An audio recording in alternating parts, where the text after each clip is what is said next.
আরবি study centre চ্যানেলে তোমাদের সবাইকে ওয়েলকাম।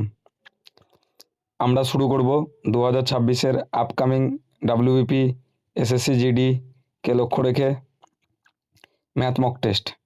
ঠিক আছে, এখানে আমরা ম্যাথ মক টেস্ট কী করব, যে শর্টকাট মেথড, খুব কম সময়ে ভালোভাবে অপশন টেস্ট করে ম্যাথ শিখব। দেখো, প্রথম কোশ্চেন, একটি সংখ্যা প্রথমে 20% বৃদ্ধি পেল, তারপর আবার 30% বৃদ্ধি পেল, তাহলে মোট শতকরা কত বৃদ্ধি হলো? তোমরা এগুলো পজ করে প্রথমে ট্রাই করবে, পেরে গেলে ভালো, না পারলে সলিউশনটা দেখে নেবে। তাহলে দেখো, প্রথমে একটি সংখ্যা 20 বৃদ্ধি, তারপরে 30, তাহলে 20 আর 30 যোগ করে নেবে। 20 আর 30 যোগ করলে কত হলো গো? 50। আর 100-র জন্যই 20 আর 30-এর যে জিরো কেটে গেল, 100-র জন্য দুটো জিরো কেটে গেল, 3 দুগুণে 6, তাহলে 50 আর 6 56%। বুঝতে পারলে? প্রথমে 20 আর 30 যোগ করে নেবে, 100-র জন্য দুটো জিরো কেটে দেবে, 3 দুগুণে 6 56%। এ বি সি একটি কাজ যথাক্রমে 12, 15, 20 দিনে করে, তারা একসাথে কাজটি কত দিনে করবে? তাহলে দেখো, 12, 15, 20 দিনে তারা কাজটি করে। 12, 15, 20 লসাগু করে নিতে হবে। তাহলে 12, 15, 20-র মধ্যে সবথেকে বড় কে? 20। তাহলে 20-কে 15 দিয়ে 12 দিয়ে ভাগ যাবে না, তাহলে ডবল করে নেবো 40। 40-কে 12, 15 দিয়ে ভাগ যাবে না, তাহলে 20-কে 3 গুণ করে নেবো 60। 60 দিয়ে 12 ভাগ যাবে, 15 ভাগ যাবে, 20 ভাগ যাবে। ঠিক আছে, তাহলে 60-কে 12 দিয়ে ভাগ করলে কত হবে? 5। 15-কে 60 দিয়ে ভাগ করলে কত হবে? 4, 15, 60। 20-কে 60 দিয়ে ভাগ করলে কত হবে? 3, 20, 60। তাহলে দেখো, 5 আর 4 আর 3 যোগ করলে কত হবে? 5। দেখো বলেছে তারা একসাথে কাজটি কতদিনে করবে। তাহলে এ করে 5 কাজ, বি করে 4 কাজ, সি করে 3 কাজ, তাহলে 5 আর 4 9 আর 3 12। তাহলে 12 কাজ ওরা তিনজন মিলে করে, মোট কাজ কত পেয়েছি আমরা? 60। তাহলে 12-কে 60 দিয়ে ভাগ করবো, কত পাবো? 5, 12, 60। তাহলে সময় কার্যের অঙ্ক থাকলে প্রথমে যে তিনটে থাকবে সে তিনটের লসাও করব।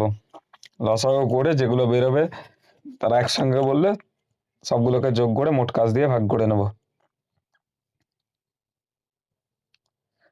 3 নম্বর প্রশ্ন দেখো, বলছে 12,000 টাকার উপর 2 বছরের জন্য চক্রবৃদ্ধি সুদ কত হবে?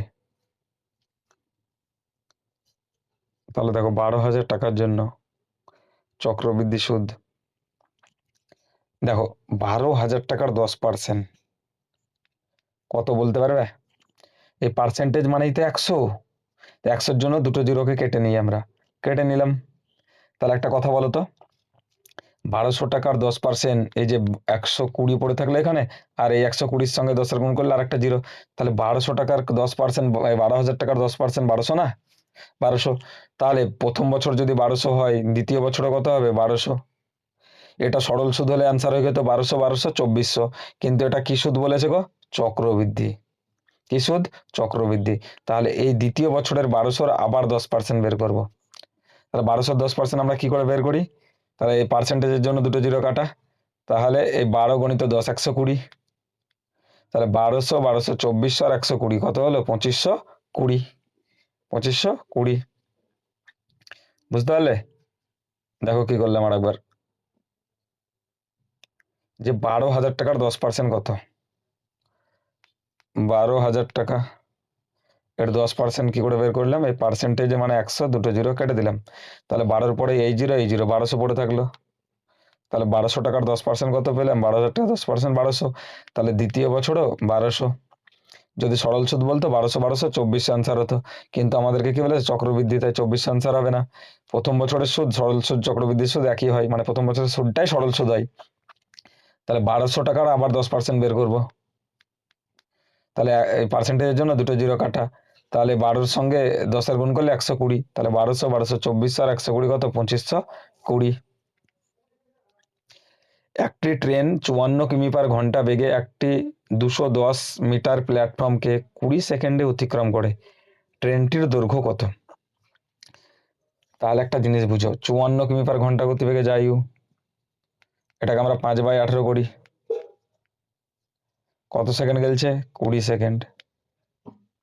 তাহলে দেখো, 3×18 = 54, 3×5 = 15, 15-কে 20 দিয়ে গুণ করলে কত পাবো? 300। বা 5 20 100, 3 100 300, দেখো 5 আর 20 গুণ করে না 100, 100 কে 3 দিয়ে গুণ করলে 300। এবার 300 মোট দৈর্ঘ্য, প্ল্যাটফর্মের দৈর্ঘ্য কত বলেছে? 210। তাহলে আমরা কি জানি, প্ল্যাটফর্মের দৈর্ঘ্য আর যখন একটা ট্রেন একটা প্ল্যাটফর্মকে অতিক্রম করে তখন সে নিজের দৈর্ঘ্য প্লাস প্ল্যাটফর্মের দৈর্ঘ্যকে অতিক্রম করে। যখন সে একটা গাছ বা বৈদ্যুতিক পোস্ট বা খুঁটিকে অতিক্রম করে তখন সে নিজের দৈর্ঘ্য অতিক্রম করে। যখন ব্রিজ, সেতু বা প্ল্যাটফর্মকে অতিক্রম করে তখন সে প্ল্যাটফর্ম প্লাস নিজের দৈর্ঘ্য অতিক্রম করে। তাহলে মোট দৈর্ঘ্য 300, তাহলে 300 থেকে 210 বিয়োগ করে দেবো, তাহলে কত আসবে? 90। তাহলে অ্যান্সার হলো কত? 90 মিটার। একটি দোকানদার 45 টাকা পার কেজি দামের চায়ের সাথে 60 টাকা কেজি দামের চা মিশিয়ে 54 টাকা কেজি দরে বিক্রি করলে কোন অনুপাতে মেশাতে হবে? এরকম অঙ্ক থাকলে শর্টকাট করে নেবে মিশ্রণের। কি ভাই, 45 লিখবে একদিকে, একদিকে 60 লিখবে, মাঝে 54 লিখবে। 60 থেকে 54 বিয়োগ করলে 6, 45 থেকে 54 বিয়োগ করলে 9, তাহলে 3 দুগুণে 6, 3 তিরিক্ষা 9। তাহলে অ্যান্সার কত হলো? 2:3। 45 বলে আছে, 45কে লিখে নেবো এইদিকে, 60 বলেছে 60কে লিখে নেবো এইদিকে, 54 বলেছে 54কে আমরা মিডিলে রেখে দেবো। একটি মিশ্রণে দুধ ও জলের অনুপাত 7:3। মিশ্রণে 10 লিটার জল মেশালে অনুপাত 7:5 হয়। আসল মিশ্রণে দুধের পরিমাণ কত? তাহলে একটা কথা বুঝো তো, তাহলে দুধ আর জলের অনুপাত 7:3। মিশ্রণে 10 লিটার জল মিশালে অনুপাত হয়ে যাচ্ছে কত? 7:5।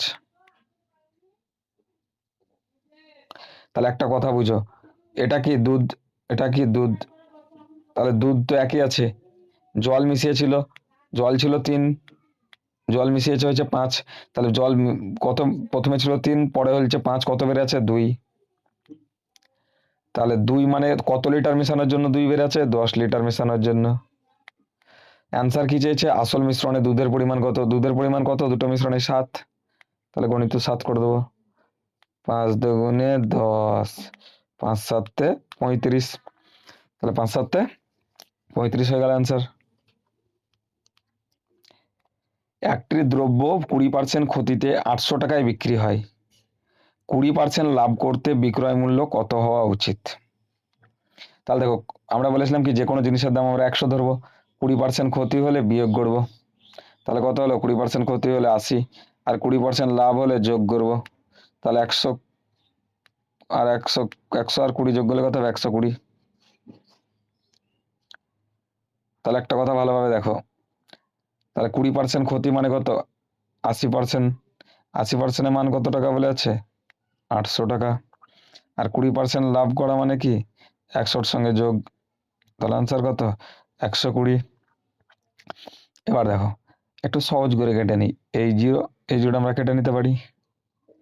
তাহলে 8 একে 8, দুটো জিরো বসে গেল, 100, তাহলে 12কে 100 দিয়ে গুণ করলে 1200 হয়ে গেল অ্যান্সার।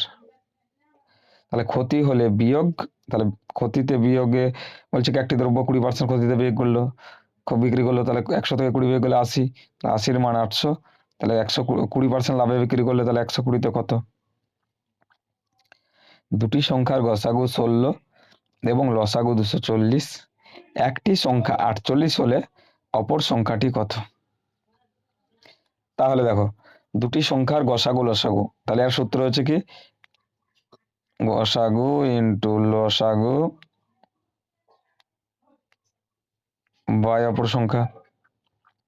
তাহলে কি হবে? 3 × 16 = 48, 3 × 8 = 24, আর জিরো বসে গেল, 80 হয়ে গেল অ্যান্সার।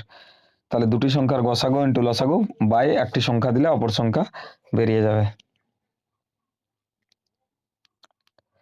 একটি নৌকা স্রোতের অনুকূলে 6 ঘন্টায় 72 কিমি যায় এবং প্রতিকূলে 8 ঘন্টায় 64 কিমি যায়,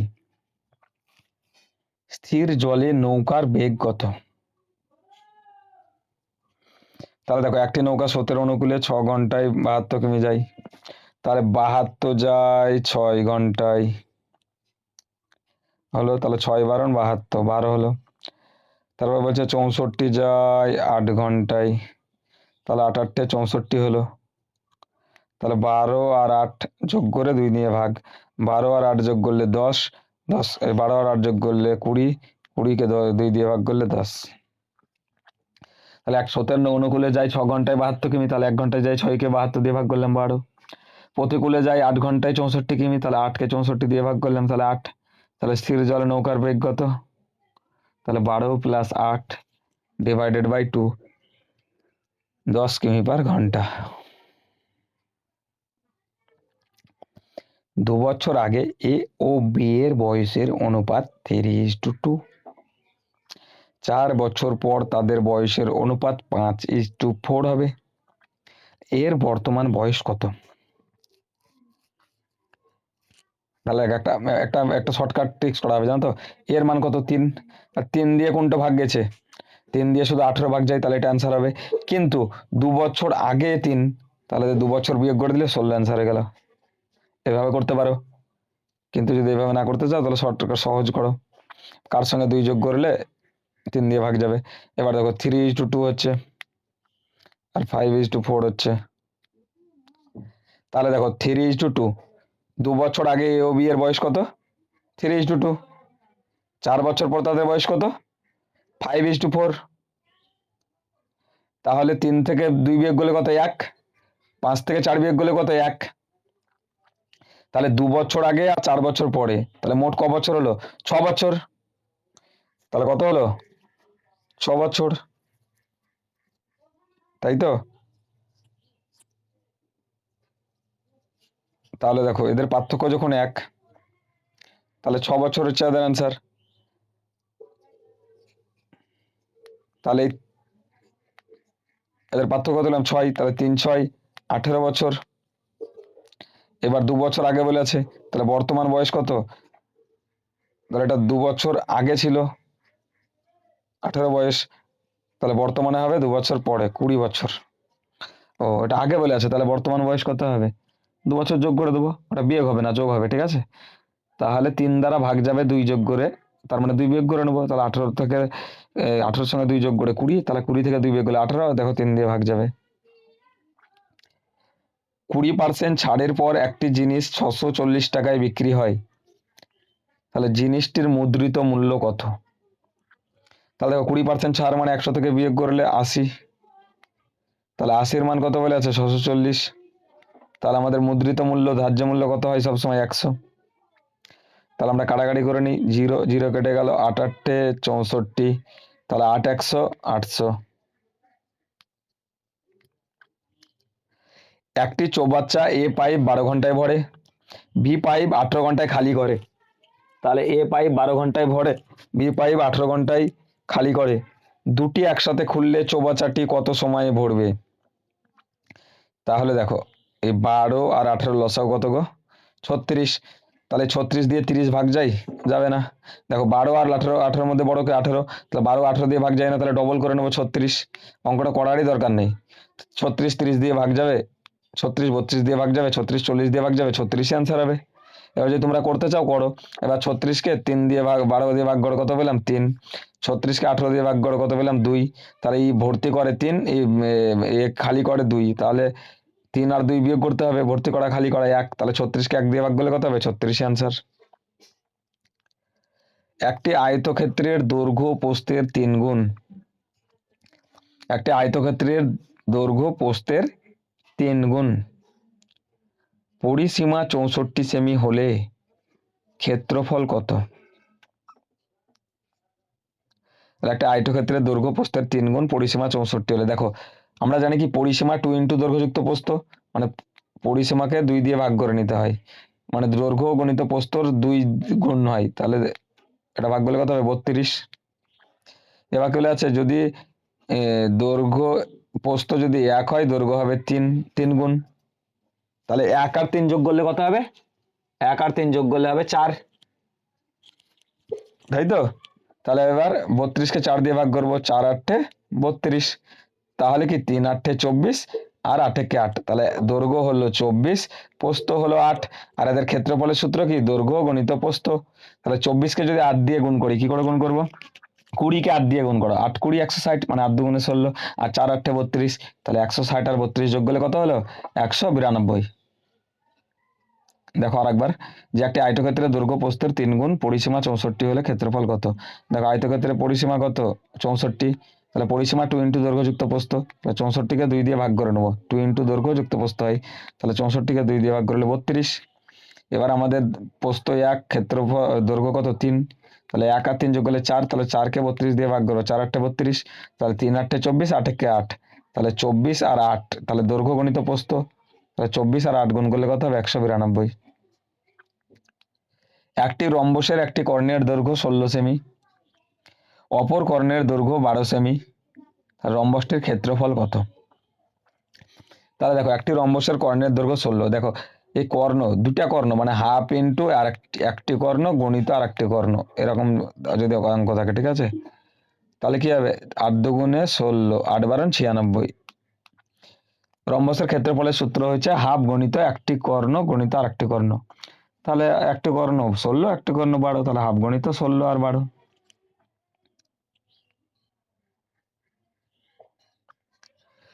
এর বেতন বি এর থেকে 25% বেশি, তাহলে বি এর বেতন এর থেকে কত কম? তাহলে দেখো এর বেতন বি এর বেতন থেকে 25% বেশি, তাহলে দেখো 25% বেশি মানে 100 সঙ্গে যোগ হবে না বিয়োগ? যোগ, তাহলে 125-এ কত বেশি? 25 বেশি, তাহলে 100%-এ কত? তাহলে কাটাকাটি করব, 5 25 125, 5 20 100।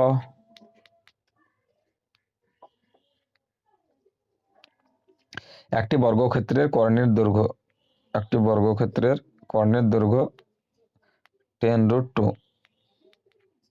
দেখো একটা বর্গক্ষেত্রে 4টি বাহু সমান হয়, ই যদি 10 হয়, ইউ 10, এও 10, এও 10, আর এদের কর্ণ হয় √2। এর বাহু যদি 20 হয় তাহলে এই 20√2, এর বাহু যদি 30 হয় তো 30√2। তাহলে এর ক্ষেত্রফল কি হয়? বাহু গণিত বাহু, 10 গণিত 10, 100। এর পরিসীমা কি হয়? 10 10 20, আর 10 30, আর 10 40, যদি এর পরিসীমা শোধাতো তো 40 হতো। এর ক্ষেত্রফল শোধাচ্ছে, যেটা থাকবে তার স্কোয়ার, √2কে বাদ দিয়ে পড়ে আছে 10, 10 স্কোয়ার 100। বুঝতে পারলে? পরিসীমা শোধালে 4 10 40, কর্ণ শোধালে এটা বলে দিয়েছে কর্ণ। এখানে যদি বলতে একটা বর্গক্ষেত্রে বাহুর দৈর্ঘ্য 20, তাহলে এর ক্ষেত্রফল কত? তাহলে 20 স্কোয়ার 400 করতাম। যদি বলতে আর কর্ণ কত, তাহলে 20√2। বলছে একটি ব্যাগ 15% লাভে 460 টাকায় বিক্রি হয়, 25% লাভ করতে বিক্রয় মূল্য কত হবে? তাহলে দেখো 15% লাভ মানে 100 সঙ্গে 15 যোগ 115, 115-র দাম কত বলছে? 460। তাহলে বলছে 25% লাভে করতে গেলে কি কততে বিক্রি করতে হতো? তাহলে 25% লাভ। এবার একটা কথা বুঝো, কাটাকাটি করি, দেখো 4 100 400, 4 15 160, 4 দিয়ে ডাইরেক্ট কাটছে, 4 দিয়ে 100 গুণ করলে 400, আর 4 25 100, তাহলে 400 টাকা আর 100 টাকা কত টাকা হয়ে গেল? 500 টাকা। 60 জন লোক 10 দিনে একটি রাস্তা বানায়, তাহলে 60 জন লোক 10 দিনে রাস্তা বানায়, 15 দিনে বানাতে কতজন লোক লাগবে? তাহলে 15 দিনে বানাতে কতজন লোক লাগবে? তাহলে 4 15 60, 4 10 40। যারা যেগুলো পারবে সেগুলো পজ করে করে নাও, ঠিক আছে, যেগুলো পারবে না সেগুলো সলিউশন দেখো। বলছে যদি এক্স প্লাস 1/x = 5 হয়, তাহলে এক্স স্কোয়ার প্লাস 1/x স্কোয়ারের মান কত হবে?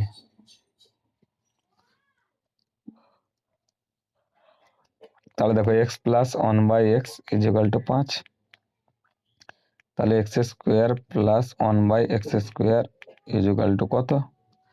তাহলে দেখো এখানে শুধু এক্স ছিল, এখানে এক্স এর মাথায় 2 চেপেছে, তাহলে আমরা এখানে 5-এর মাথায় 2 চাপাবো, প্লাস থাকলে মাইনাস চিহ্ন লিখবো। বেশি আদর দিয়ে ঘাড়ে চাপালছিলাম, এবার পায়ের নিচে নামাবো, ব্যাস এই হচ্ছে মজা। তাহলে 5 স্কোয়ার কত? 25, 25 থেকে 2 বিয়োগ করলে 23। আর যদি সূত্র মনে না থাকে তাহলে 2 যোগ করে কোনটা স্কোয়ার হবে সেটা হবে অ্যান্সার। তাহলে 23-এর সঙ্গে 2 যোগ করলে 25 স্কোয়ার, তাহলে এটা অ্যান্সার। একটি সংখ্যাকে 7 দিয়ে ভাগ করলে ভাগশেষ 5 থাকে,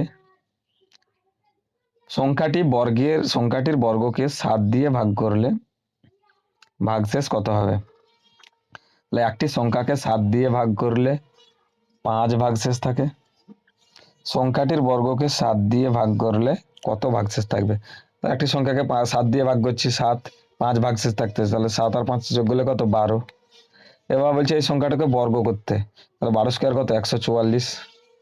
এবার বলছে এই 144কে 7 দিয়ে ভাগ করতে, তাহলে কি হবে? 7 দুগুণে 14, তাহলে 4 ভাগশেষ থাকবে। তাহলে কত ভাগশেষ থাকবে?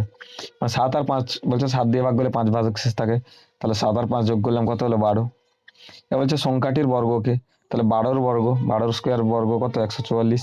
7 দিয়ে ভাগ করলাম, তাহলে কত থাকবে? 4।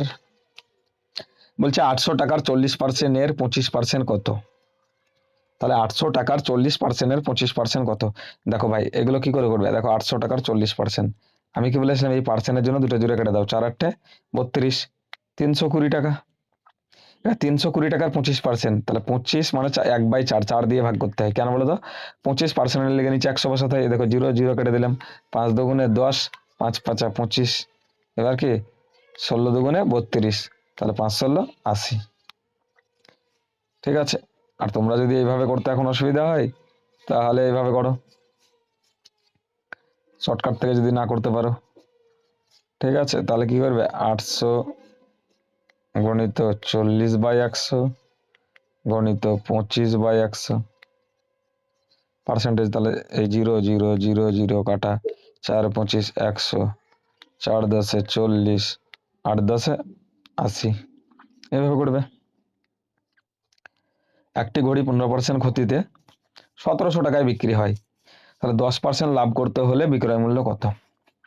একটি ঘড়ি 15% ক্ষতি, তাহলে 15% ক্ষতি মানে কি?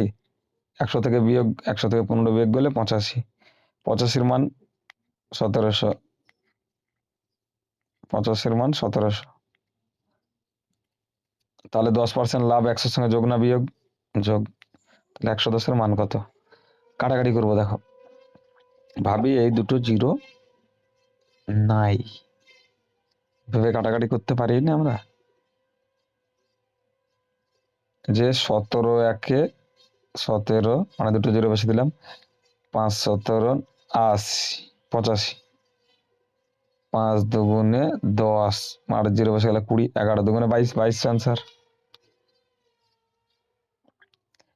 বলছে এ ও বি একটি ব্যবসায় যথাক্রমে 40,000 টাকা ও 60,000 টাকা বিনিয়োগ করে, বছর শেষে 25,000 টাকা লাভ হলে বি কত টাকা পাবে? তাহলে দেখো এই যে 40,000, এর আবার 60,000, এত জিরো রাখার কোনো দাম নাই। একটা দুটা তিনটা চারটা, একটা দুটা তিনটা চারটা, মানে এই 4 টাকা দেয়, এই 6 টাকা দেয়, দিয়ে 25 টাকা লাভ হয়। তাহলে বি কত টাকা পাবে?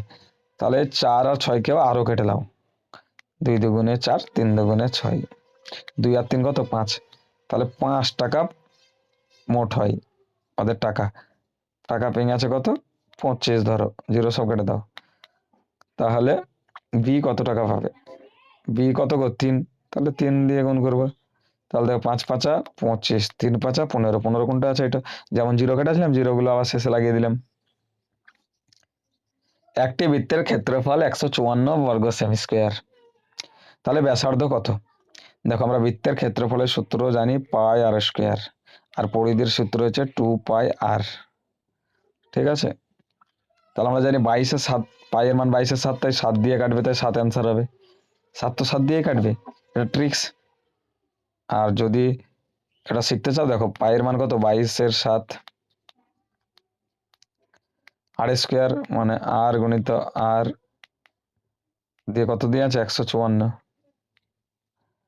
এবার দেখো এই 22-কে 154 দিয়ে কাটবো, 7 22 154, তাহলে 7 একটা আর একটা 7 একটা আর, তাহলে 7 হয়ে গেল অ্যান্সার।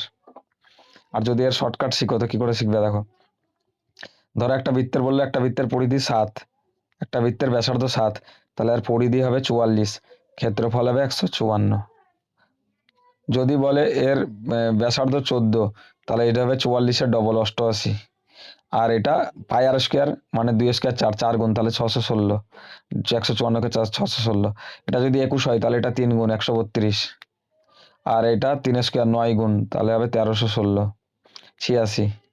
এটা 9 গুণ করতে হবে, বুঝতে পারলে? এটা 7 হলে এটা 44 হবে, আর এটা 154 হবে। এটা যদি ডবল হয় তাহলে এটা ডবল হবে, এটা ডবল 2 স্কোয়ার 4 গুণ হবে। এটা যদি 3 গুণ হয় এটা 3 গুণ হবে, কিন্তু এটা 3 স্কোয়ার 9 গুণ হবে। শেষ কোশ্চেন, এ বি কে 10% লাভে জিনিস বিক্রি করে, বি সি কে 20% লাভে জিনিস বিক্রি করে, সি 528 টাকায় কিনলে এর ক্রয় মূল্য কত? তাহলে আমরা সুন্দর করে এ বি আর সি লিখে নেব।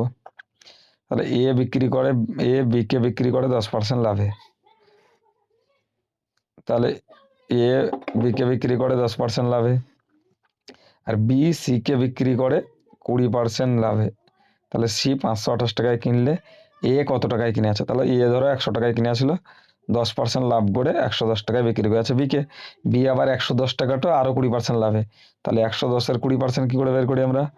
যারা না পারো তারা এখন এভাবে করো, কিন্তু আমরা কি করি 11 দুগুণে 22, তাহলে 110 আর 22 যোগ করলে 132 হয়ে যায়।